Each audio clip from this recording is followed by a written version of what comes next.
몇 년 전에 미국의 펜실베니아 주에 있는 스타벅스 매장에서 흑인들이 주문을 하지 않고 그냥 자리에 앉아 있었다는 이유로 의심을 받고 경찰에게 체포된 사건이 있었죠. 스타벅스 CEO가 직접 나서서 사과했지만 얼마 후 LA에 있는 스타벅스 매장에서는 또 흑인이라는 이유로 화장실 사용을 거부당했다는 폭로가 나오면서 사태가 더 커졌던 적이 있어요. 여러분, 미국은 누구나 인정하는 선진국이지만 여전히 인종차별이 존재한다고 하지요. 사람들은 흔히 링컨 대통령의 흑인 노예 해방 선언 이후로 흑인에 대한 차별이 없어졌겠거니 생각하기 쉽지만 흑인들은 그 뒤로도 100년 넘는 시간 동안 각종 법과 관습에 따라 차별을 받아왔다는 거예요. 그러던 1955년 12월 1일 엘라바마 주에서 로자 파크스라는 흑인 여성이 버스에서 백인에게 자리를 양보하지 않았다는 이유로 경찰에게 체포된 사건이 일어나게 돼요.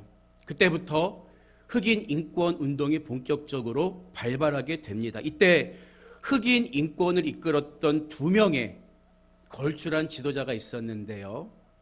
한 사람은 우리에게도 잘 알려진 마틴 루터 킹 주니어 목사님이셨습니다. 그리고 또 한 사람은 들어보신 적이 있을지 모르겠는데 말컴 X라는 인물이었죠.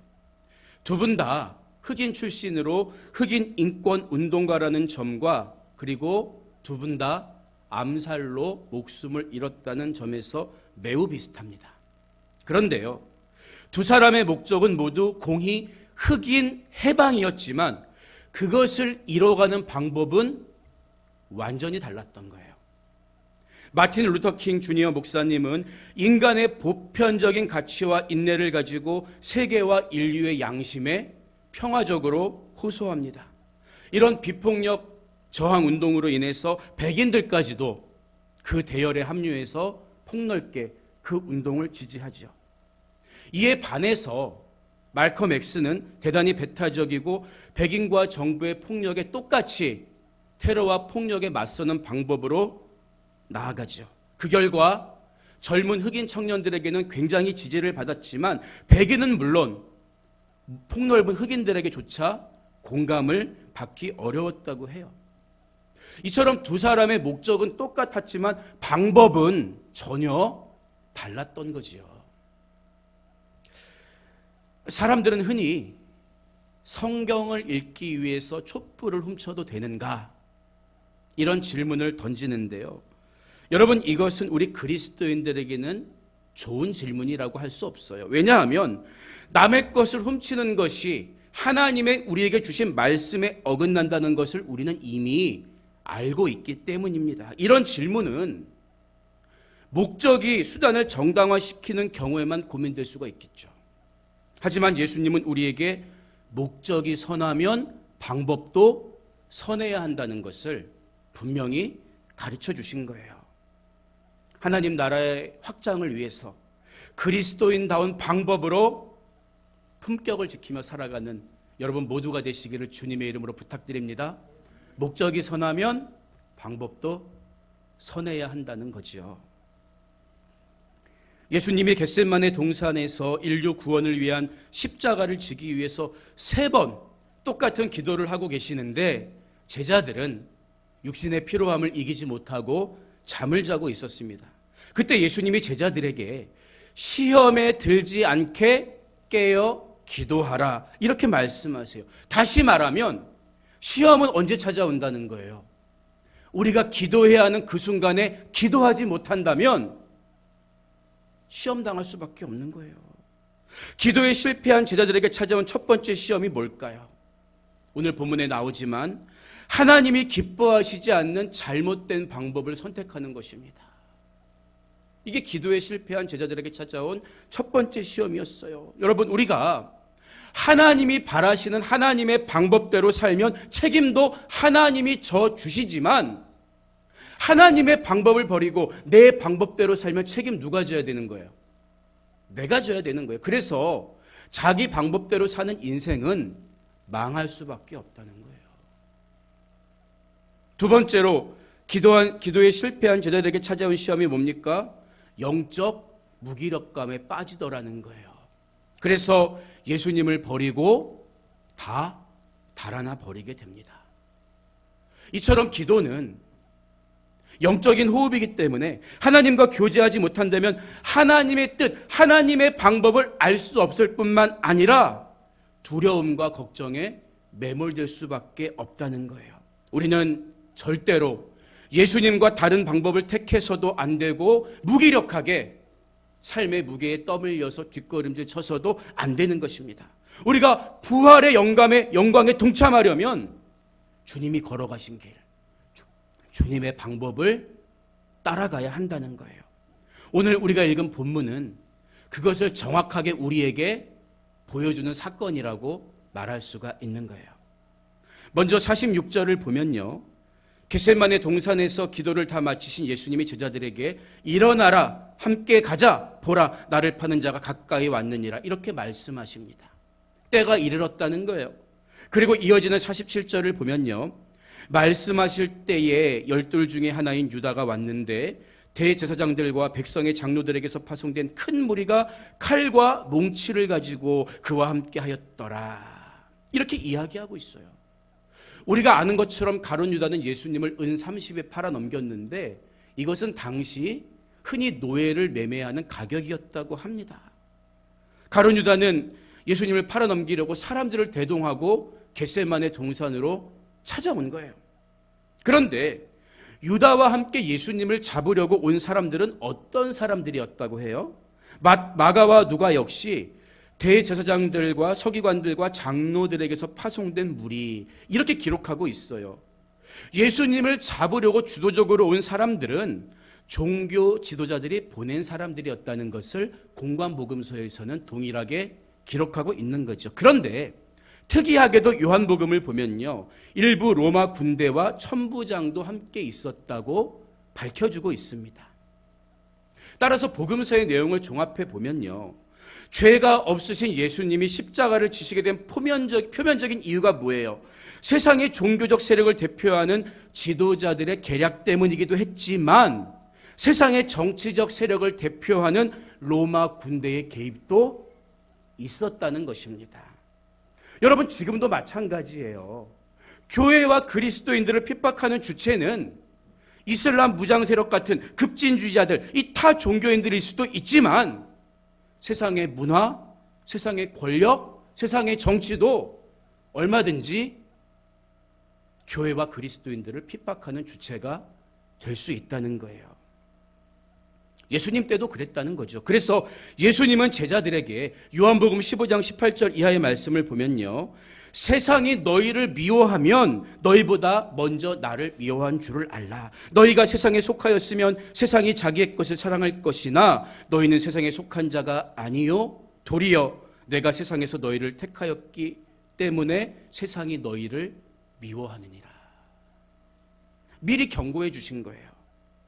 여러분, 잘 들으세요. 우리는 당연히 세상이 요구하는 윤리와 도덕보다 한 차원 높은 삶을 살아야 합니다. 그런데 예수님은 왜 미움받으셨어요? 예수님이 비윤리적이거나 법을 어겨서 미움받으셨나요? 그렇지 않아요. 세상은 불의로 가득 찼지만 예수님은 진리이시기 때문에 진리이신 예수님을 불의로 가득 찬 세상은 미워했던 것입니다. 마찬가지라는 거예요. 교회와 그리스도인들이 비윤리적이고 법을 어겨서 미움을 받으면 물론 안 되지만 반대로 교회는 아무리 도덕적으로 살아도, 법을 지키고 살아도, 선행을 베풀며 살아도 세상으로부터 기본적으로 미움을 받게 되어 있다는 거예요. 왜입니까? 우리는 진리를 말하기 때문이에요. 세상은 죄로 가득 찼지만 우리는 죄사함과 구원을 선포하는 사람들이기 때문입니다. 그렇기 때문에 여러분, 진리를 위해서 미움받는 것을 이상하게 여기거나 미움받지 않으려고 세상에 적당히 동화되어서 그들의 요구에 간도 쓸개도 다 빼어주고 신앙의 기본도 다 내어주면서 동화되어서는 안 된다는 사실을 예수님은 미리 가르쳐 주셨다는 거예요. 예수님을 잡아가기 위해서 유다는 미리 계략까지 세웠는데 왜였을까요? 실제로 겟세마네 동산에 가보면 이 낮은 구릉인데 이렇게 뚝 둘러싸여 있는 지형입니다. 포근하긴 하지만 그 당시 밤이 되면 얼마나 칠흑같이 어두웠겠습니까? 더군다나 지금처럼 뭐 어떤 대중매체가 발달하기 전이기 때문에 예수님의 얼굴을 알아보는 사람이 없었을 수 있었다는 거예요. 그래서 48절 이하의 말씀을 보면요, 예수를 파는 자가 그들에게 군호를 짜 이르되, 약속을 한 거예요. 내가 입맞추는 자가 그이니 그를 잡으라 한지라. 곧 예수께 나와 랍비여 안녕하시옵니까 하고 입을 맞추니 예수께서 이르시되 친구여 내가 무엇을 하려고 왔는지 행하라 하시는데 이에 그들이 나와 예수께 손을 대어 잡는지라. 이렇게 말하고 있어요.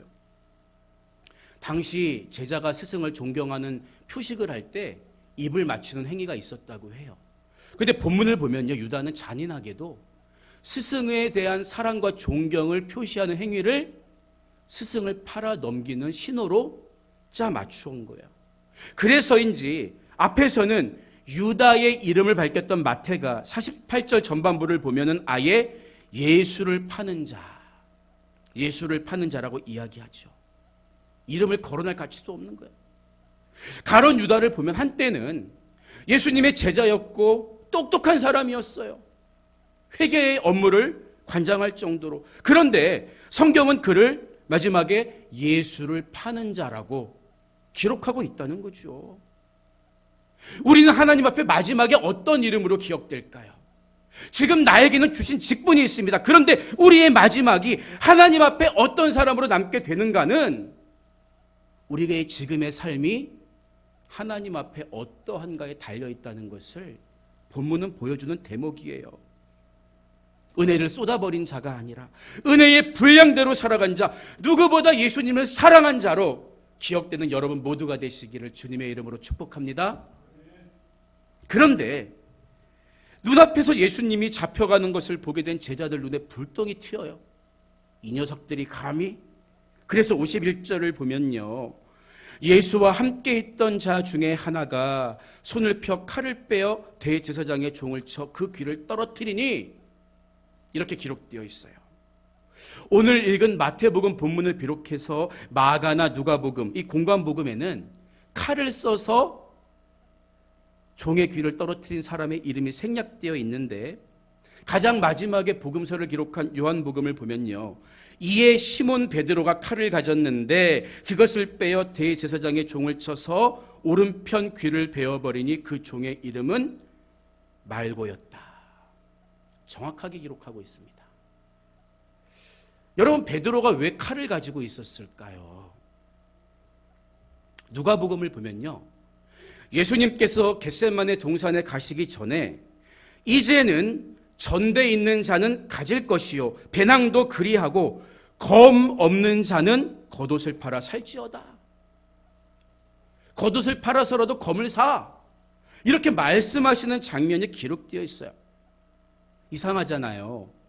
예수님은 공생의 기간 중에는 제자들을 파송하실 때 지팡이 외에는 양식이나 배낭이나 전대의 돈이나 아무것도 가지지 말라고 말씀하셨어요. 그런데 왜 이제는 전대도 가져가고 검도 준비해야 된다, 이런 말씀을 하실까요? 이것은 이후로는 예수님께서 십자가 고난을 당하신 이후로는 복음 전도의 사역이 이제는 고난의 가시밭길이 될 것이다.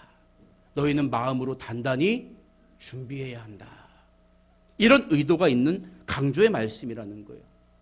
그런데 이 말씀을 하시자마자 제자들은 주님 보세요, 여기 검 2개가 있습니다, 이렇게 이야기하는 장면이 나와요. 여기에 대해 예수님이 됐다고 말씀하시면서 누가복음의 대화는 끝이 나죠. 여러분, 왜 예수님이 이렇게 말씀하셨을까요?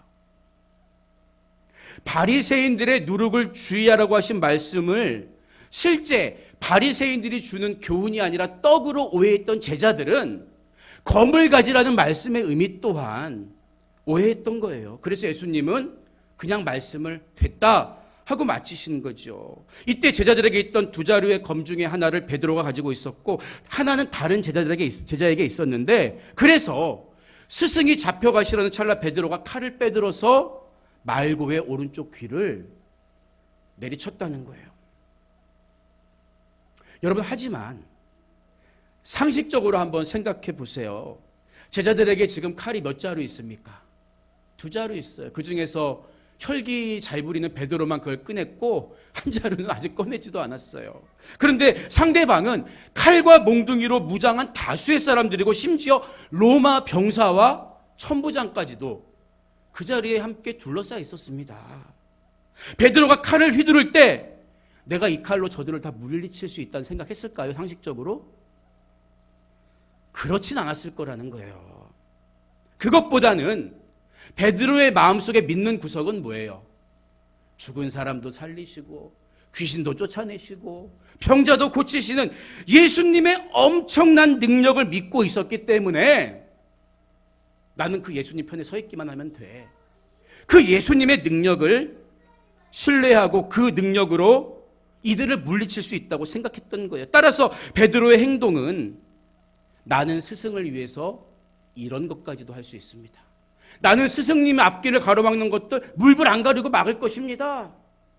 이런 마음이 깔려 있었다고 우리가 해석할 수가 있는 거예요. 그런데 예수님이 그런 베드로의 마음을 기뻐하지 않으세요. 52절을 보면요.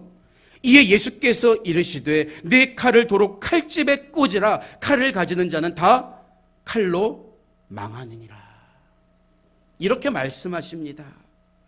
예수님이 제자들에게 검을 사두라고 하신 이유가 정말 유사시에 무력을 쓰기 위함이었다면 이렇게 말씀하실 리가 절대 없겠죠. 더구나 예수님은 52절 후반부를 보면 칼을 가지는 자는 다 칼로 망하느니라까지 말씀했다는 거예요.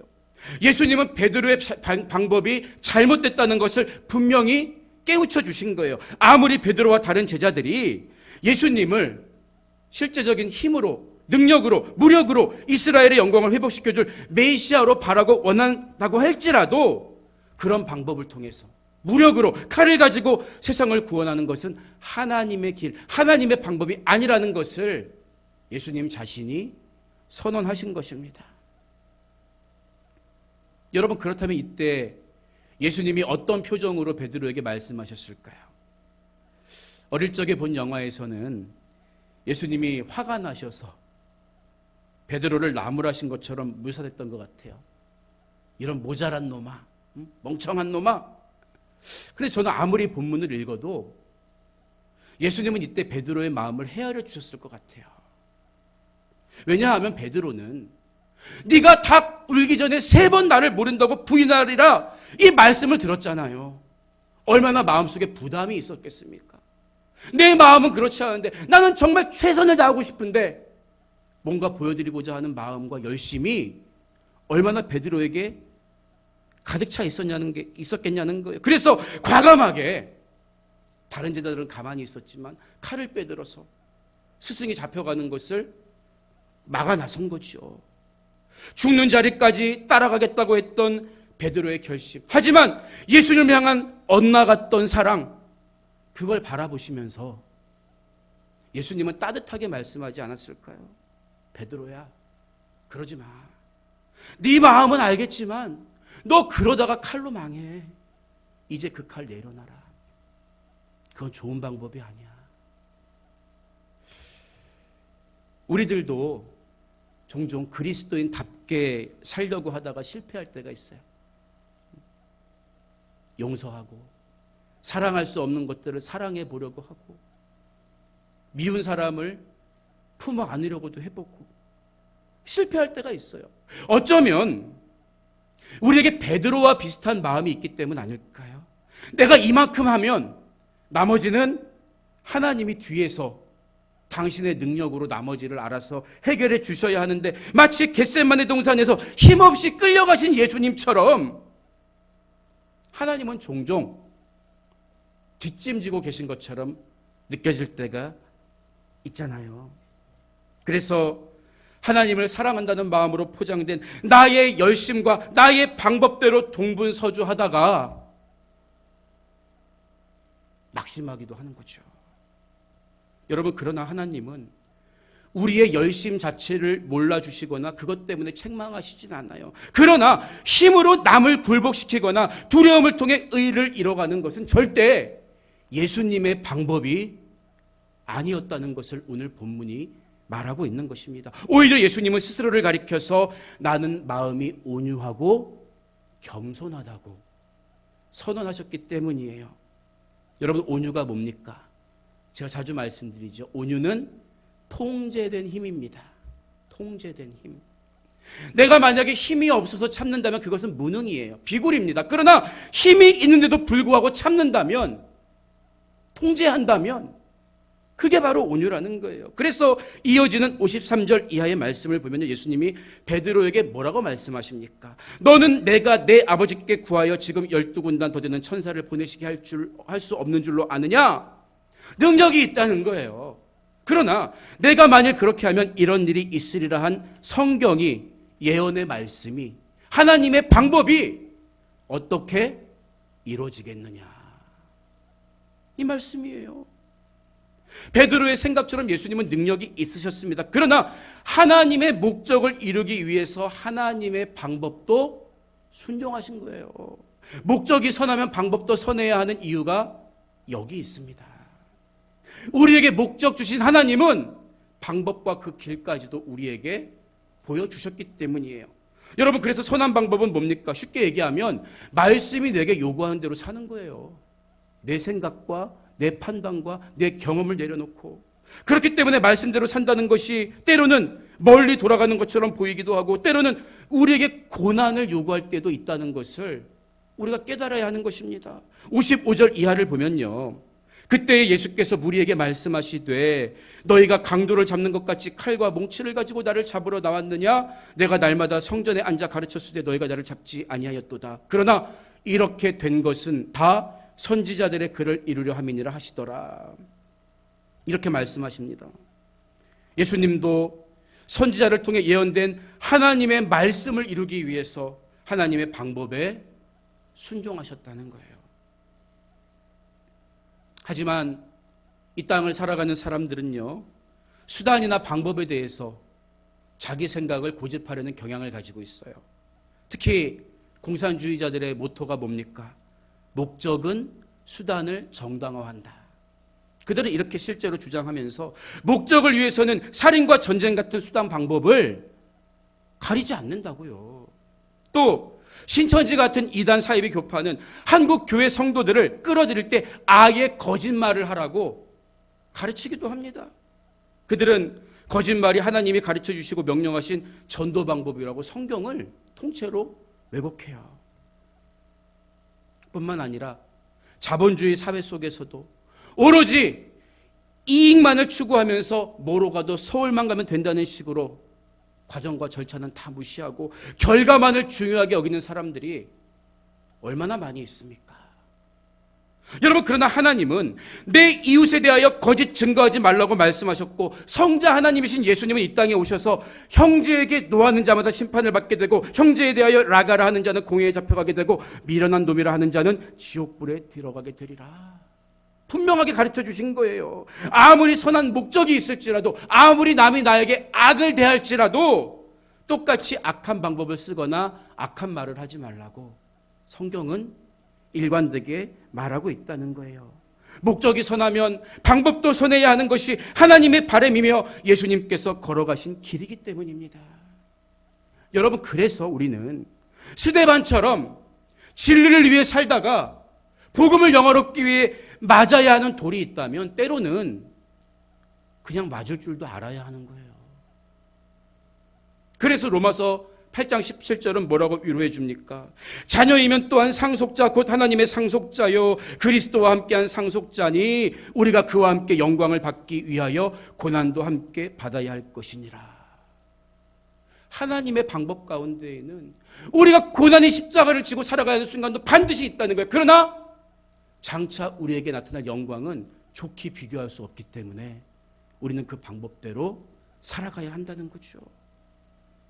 하지만 이런 예수님의 길, 예수님의 방법에 적응하지 못한 제자들은 제풀의 시험에 빠져서 모두 예수님을 버려두고 달아나 버리고 만 거예요. 지금 여러분은 마음속에 예수님을 모시고 예수님과 동행하고 있습니까? 아니면 예수님을 홀로 겟세마네 동산에 남겨둔 제자들처럼 내 방법, 내 경험대로 살기 위해 예수님을 떠나 있습니까? 오늘 말씀을 마무리합니다. 집에서 세수할 때 가장 답답한 순간이 세면대가 막혀서 물이 잘 안 내려갈 때예요.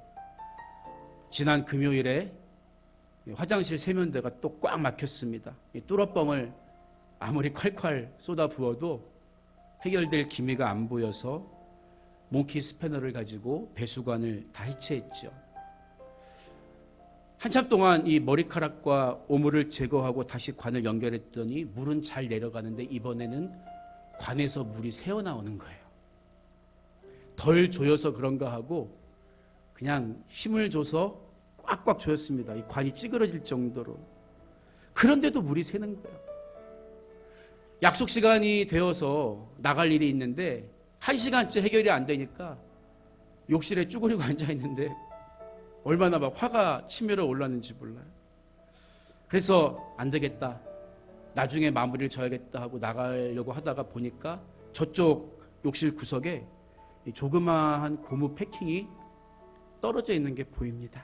조금 전에 관을 해체하면서 물을 털다가 빠뜨린 모양이에요. 얼른 배수관 사이에 다시 연결해서 끼워보니까 물이 절대 새지 않더라고요. 여러분, 우리가 열심히 하는 거 굉장히 중요해요. 하지만 하나님 방법대로 하지 않는 열심이란 고무 패킹 없이 배수관 조이는 것보다 더 어리석은 일이라고요. 내 방법만 의지하고 살면 우리 시간, 우리 인생은 흐르는 물처럼 허비되고 마는 겁니다. 그렇다면 내가 하나님 방법대로 잘 살고 있는지 어떻게 확신할 수 있을까요? 3가지 질문을 하면 돼요. 첫째는 성경적 근거가 있는가를 물어보십시오. 그렇게 행동하는 것에 대해서 내가 그리스도인으로 내 마음에 담대함과 자유함이 넘쳐나야 되는 거예요. 두 번째로 교회에 유익이 되는가를 물어보십시오. 아무리 나에게 자유함이 있을지라도 다른 성도들에게 교회에 유익이 되는 것이 하나님이 기뻐하시는 하나님의 방법이기 때문입니다. 세 번째로 이것이 하나님께 영광이 되느냐를 물어야 합니다. 우리가 하나님 나라를 위해 산다면 그 방법은 성경적인 근거와 교회의 유익에 더해서 하나님의 영광이 되는 방법이어야 한다는 거예요. 오늘 목적이 선하면 방법도 선해야 한다는 예수님의 가르침을 기억하면서 장차 우리에게 임할 부활의 영광을 향해 힘차게 달려갈 수 있는 여러분 모두가 되시기를 주님의 이름으로 축복합니다.